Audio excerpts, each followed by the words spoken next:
Today's video will be exploring some beautiful bush settings where some farming ruins lie and exploring some of the past of Australia. There's a little group of goats here. Aren't they gorgeous? What is doing? Yes, look at you. Why don't goats ever brag? Because they don't want to butt heads over things. Want a fun fact about goats? They have rectangular pupils that give them 340 degrees of vision. There's quite a few under the trees down there. No, I'm not kidding.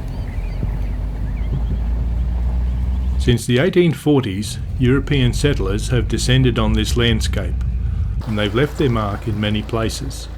In the Kiambel National Park, there are some places where you can explore the remains of those traces and get some ideas about the type of life that they lived and the ways that they did things. And in today's video, we're going to explore some of those places. Squeak.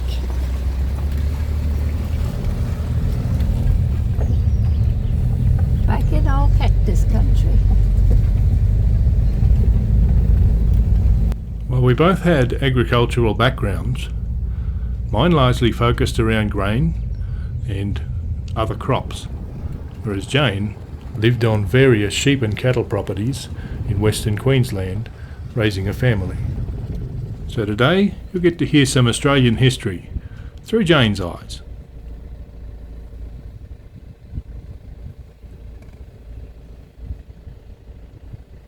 That's about it.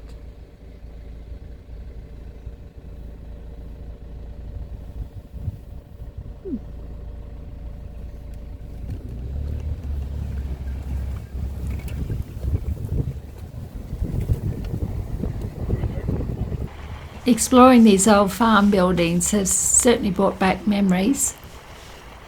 I remember some of the times to go into a shearing shed, especially on a big property when they're in full swing of shearing.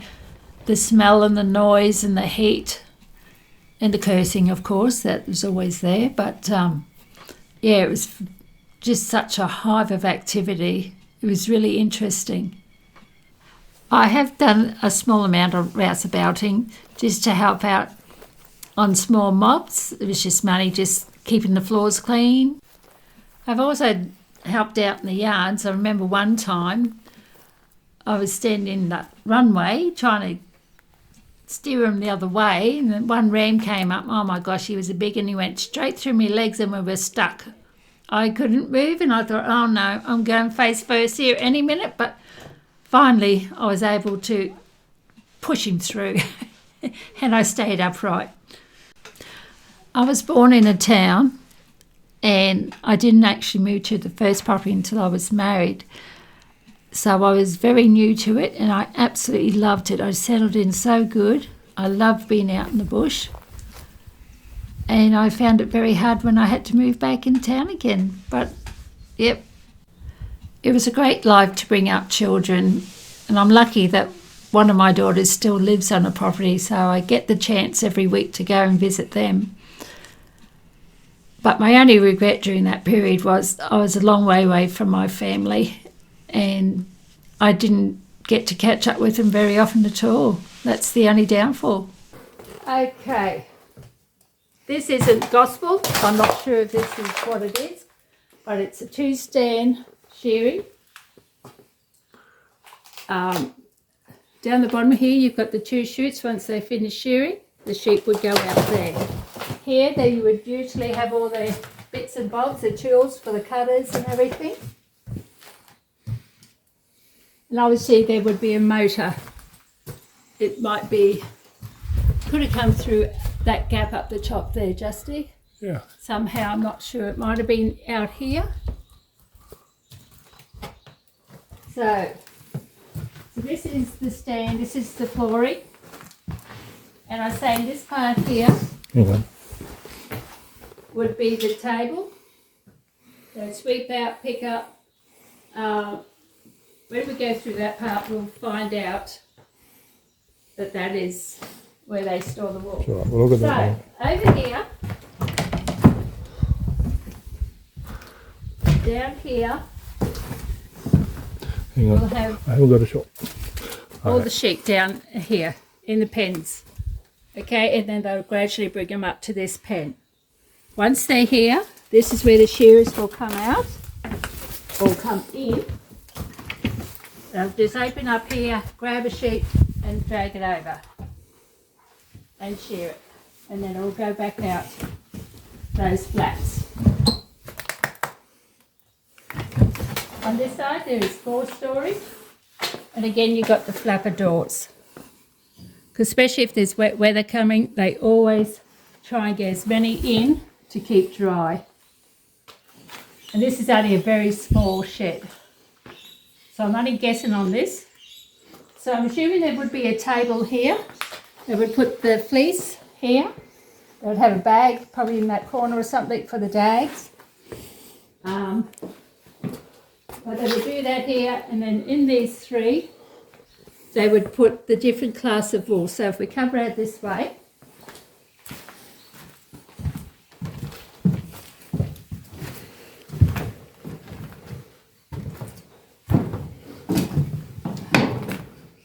we notice up on top the letters. So they could be different grades, or they could be even different people's sheep. I'm not sure. But that'd be there, and I'm assuming this would be where the baler was. Got a high pitched room for it. Again, I'm not sure, but since there's a good sized hole, I'm assuming that would be where it goes. And then the bales would be taken out.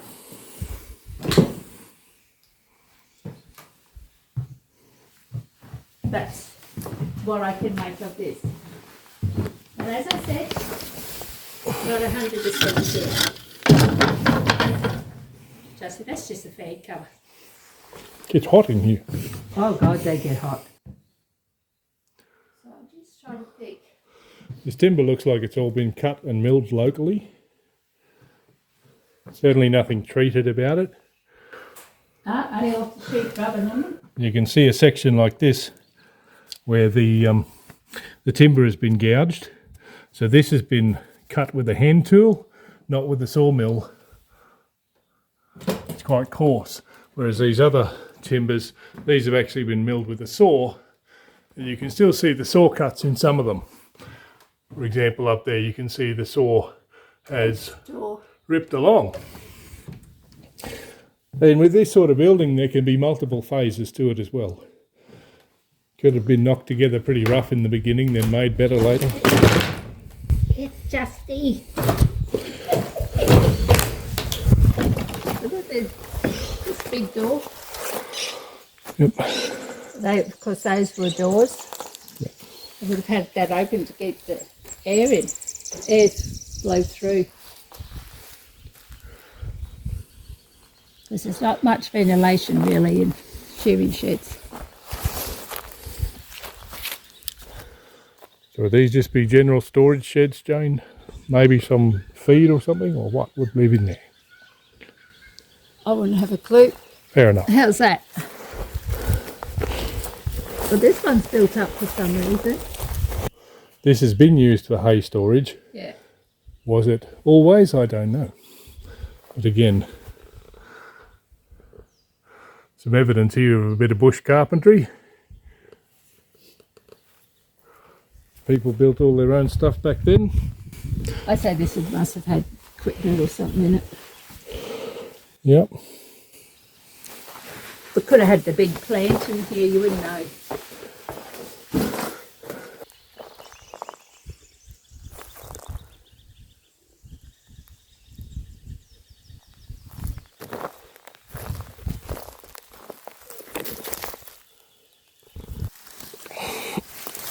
Oh.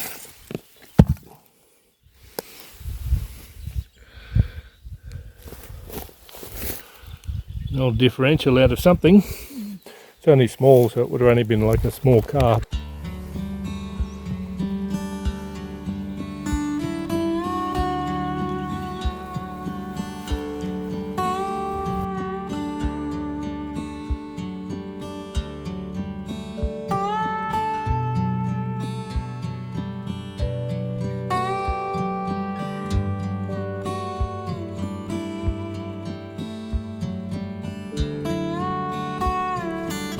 It's one thing to read about history in books, but those are just words. When you come to places where you can explore the physical remnants, it just adds some meaning. Yeah, you get a true feeling of what they went through, how they survived, and they didn't have all the mod cons that we have now. So you get a lot better picture seeing it in person.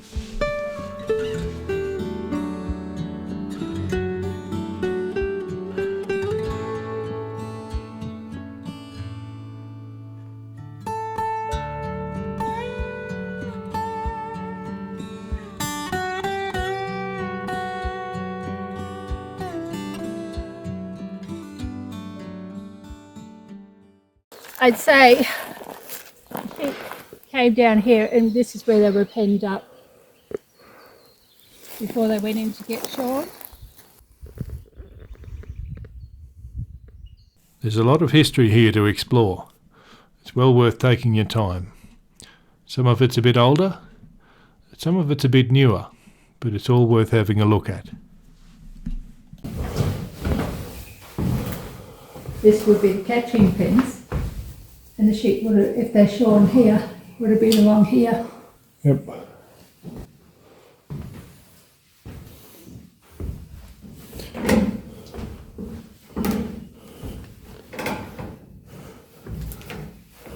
This might have been after the other one stopped. Might have been. Yeah. Bring the sheep up from here. In here, they'll be in here, then they catch them and put them down the chutes when they're finished. Just another two stand. Yeah.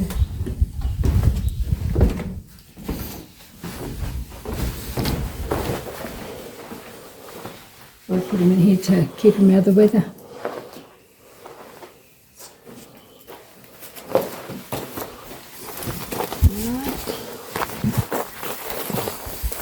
Okay, I'll put the dog up there.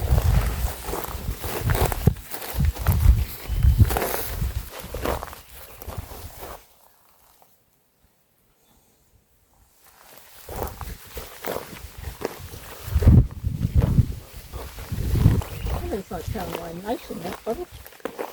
We even got a mug over there. Jar.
Hello, Dusty.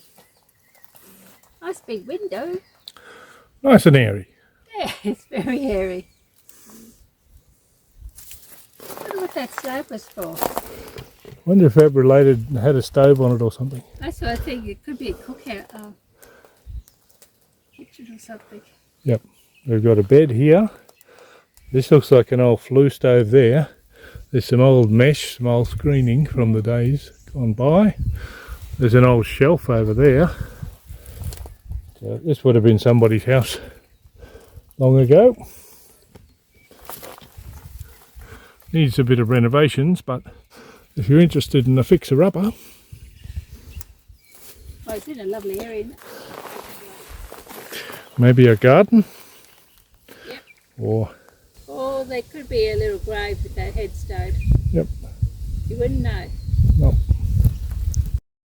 Well, that's it for this time. I hope you enjoyed this video. We had a fantastic time, didn't we, Justin? It was great to get out and explore some of the history, see some of the nature. What a great day. I hope you enjoyed the video. If you did, please give us a like and consider subscribing. Thanks for watching, and we'll see you on the next video. Bye-bye.